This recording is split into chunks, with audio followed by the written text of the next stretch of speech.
6/8 है। Shaded portion जो आपको अलग अलग कलर नज़र आ रही है 6 है और टोटल 8 है। अब जब इसकी लोएस्ट फॉर्म लाएंगे दोनों ही 5 3 जा 15, 5 4 जा 20, 3/4 लोवेस्ट फॉर्म है इसकी। अभी हम कर रहे हैं 6th क्लास के लिए NCERT मैथ। चैप्टर है 7। चैप्टर का नाम है फ्रैक्शंस और ये ट्राइदीज है पेज नंबर 142 का। क्वेश्चन 3 रह गया था तो ये क्वेश्चन 3 अभी हम कर रहे हैं। ट्राइदीज है ये वाला जो यहाँ पर है। ये 2 पार्ट्स हम कर चुके हैं, इससे पहले जो वीडियोस अपलोड किए गए हैं, और अभी हम करेंगे ये 3rd पार्ट। इस क्वेश्चन में क्या है वो देखते हैं और समझते हैं, और फिर इसे कैसे करना है वो देखेंगे। Identify the fractions in each. आपको क्या करना है, जो ये दे रखे हैं 1 2 3 4 ये फिगर्स दे रखी है, इनके अंदर जो फ्रैक्शंस बनता है शेडेड पोर्शन के लिए, इनको आपको आइडेंटिफाई करना है कि क्या है ये। और फिर आपसे पूछ रखा है आर दीज फ्रैक्शंस इक्विवेलेंट। क्या ये जो फ्रैक्शंस है जो इनसे मिलेगा आपको, क्या वो इक्विवेलेंट है। तो चलिए फिर अब पहले इनके फ्रैक्शंस निकाल ही लेते हैं। फ्रैक्शंस निकालने के बाद उसकी हम लोवेस्ट फॉर्म भी निकालेंगे। अगर इनकी लोवेस्ट फॉर्म बराबर आ जाए तो फिर ये इक्विवेलेंट होंगे, otherwise no. By the way यहाँ पर आप अगर इसे देखें तो ये सभी आइडेंटिकल फिगर्स लग रही है, और सबके जितने पार्ट्स इन्होंने शेडेड कर रखे हैं वो सब क्या है, सेम लग रहे हैं। मतलब यहाँ पर 6 पार्ट है, लेकिन इसके 6 पार्ट इसके 9 पार्ट के बराबर है, और इसके 6 पार्ट और इसके 9 पार्ट इनके 12 पार्ट्स के बराबर है। देख रहे हो ना, 1 2 3 4 5 6 7 8 9 10 11 12 पार्ट्स है इसके अंदर। इसी प्रकार से इसके अंदर 9 पार्ट्स है और इसके अंदर 6 पार्ट्स है, 1 2 3 4 5 6 एंड यहाँ पे 9। और इसके जो है वो हो जाएंगे 15 पार्ट्स। 15 नहीं है, 15 है। इसके 6 पार्ट इसके जो बनते हैं 9 पार्ट्स, और इसके बनते हैं 12 पार्ट्स, इसके बनते हैं 15 पार्ट्स जो शेडेड है। वो ये तीनों बराबर, चारों जो है बराबर लग रहे हैं, तो ये इक्विवेलेंट होंगे। बाकी देखते हैं कि क्या है या नहीं, सॉल्यूशन से पता लगेगा।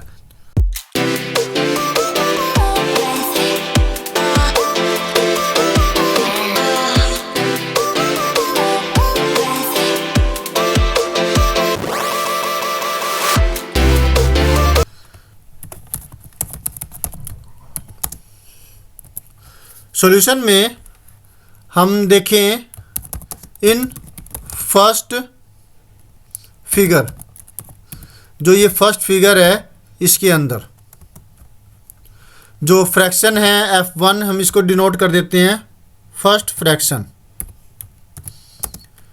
वो है कितना, शेडेड पोर्शन है वो कितने हैं in first figure. Shaded portions is equal to total जो पोर्शंस है वो है 1 2 3 4, और नीचे ही 4 है, 12 है। शेडेड पोर्शन उसके अंदर है 1 2 3 और नीचे भी 3 6, और टोटल जो पोर्शंस है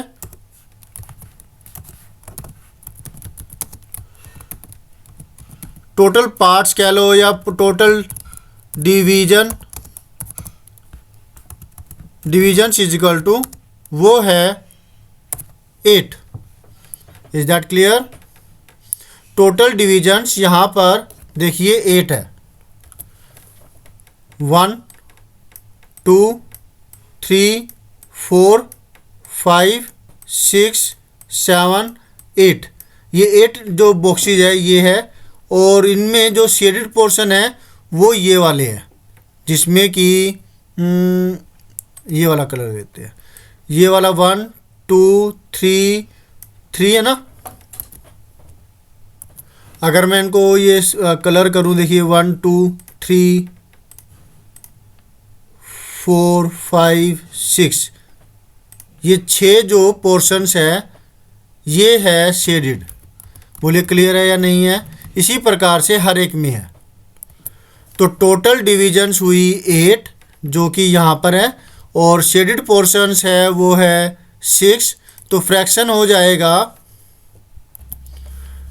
शेडेड डिविजन्स है वो है 6, तो ये 6 लिख दिया, अपॉन में टोटल डिविजन्स, जो ये टोटल डिविजन्स है वो है 8, तो ये आ गया 6/8।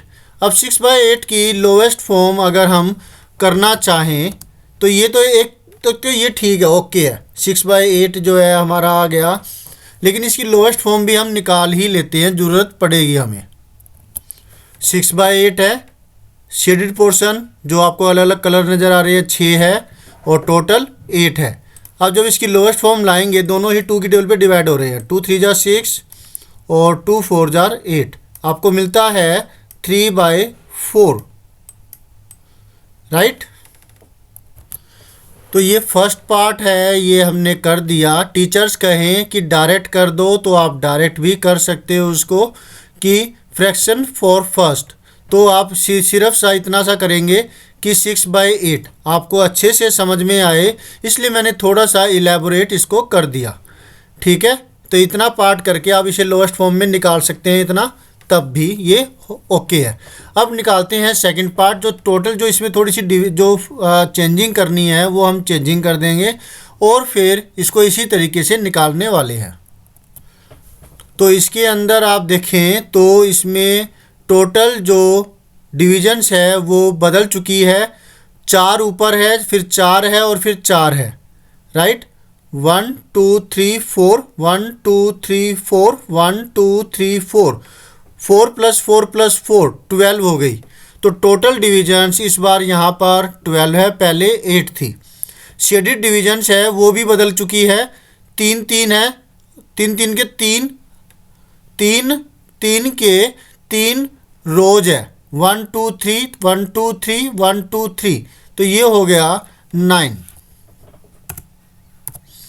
तो यहाँ पर आ जाएगा शेडेड पोर्शन 9, और टोटल जो डिविजन्स है वो हो गई 12, 9/12, और यहाँ पर फंक्शन f1 की बजाय, फंक्शन नहीं, फ्रैक्शन 1 की बजाय 2 हो जाएगा। अब इसकी लोवेस्ट फॉर्म निकालते हैं।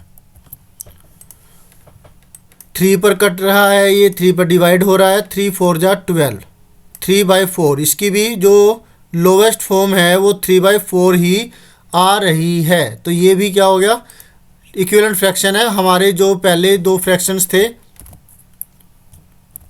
2 नहीं, अभी तो एक ही निकाला है, तो ये इसके इक्विवेलेंट आ गया। पहला जो फ्रैक्शन था वो भी 3/4 ही आया था यहाँ पर, और ये भी 3/4 ही आया है।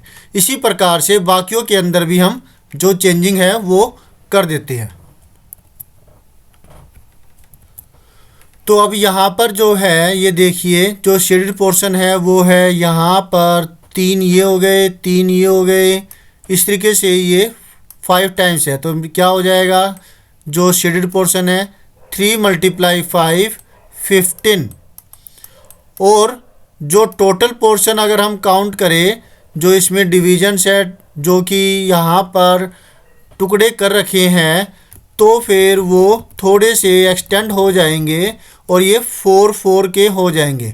तो 4 4 के 5 है, तो 4 × में 5, हर एक में 4 4 है ना, 4 रो हो गई इस तरीके से, या 5 है, 5 है, तो 4 × 5 ये हो गई 20 डिविजन्स। और जो शेडेड डिविजन्स है वो एक रो में 3 है, ये वाली,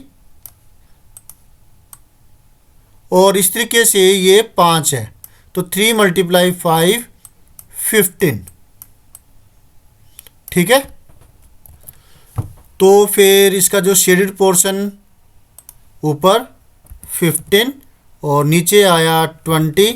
आप जब इसको काटोगे तो आपको क्या मिलने वाला है, वही 3/4 फिर मिलेगा।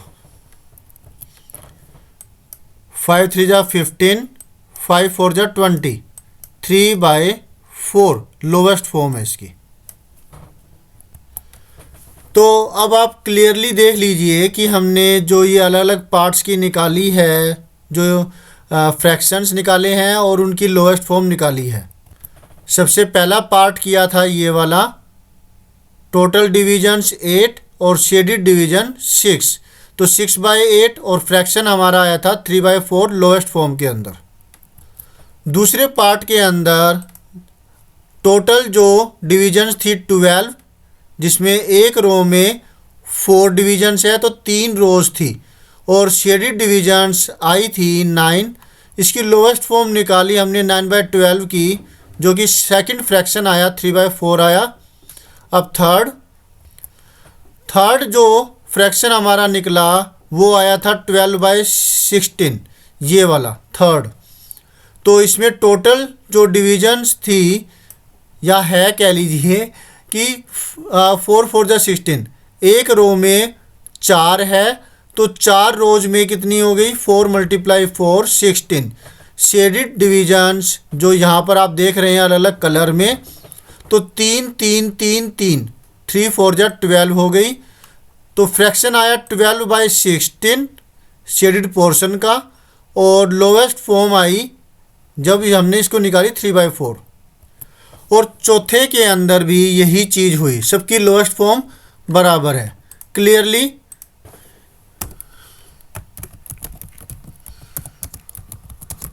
all the fractions which we got from the 4 diagrams are equal, ठीक है, as their lowest form is same, so the fractions are equivalent. तो इसलिए फ्रैक्शंस क्या हुए, इक्विवेलेंट हुए। ये हमने इसका रीजन दे दिया, मतलब ये तरीके से कर दिया आप। टोटल लेंथी जरूर नज़र आ रहा है, लेकिन सब में एक ही बात कॉमन है ना हर एक में, कि हमने टोटल डिविजन्स लिखी, फिर शेडेड डिविजन्स लिखी, फिर फ्रैक्शन लिखा, शेडेड डिवीजन अपॉन में टोटल डिवीजन, फिर हमने लोवेस्ट फॉर्म निकाली है, और इसी तरीके से सब में किया। तो ये क्लियरली अच्छे तरीके से हो गया। होप सो आपको अच्छे समझ में आ गया होगा। फिर भी अगर कोई क्वेश्चन रह जाता है, कुछ समझ में ना आया हो, तो कमेंट प्लीज़ कीजिएगा, मैं पूरी कोशिश करूँगा उसका सॉल्यूशन करने की। Always have a great time, bye.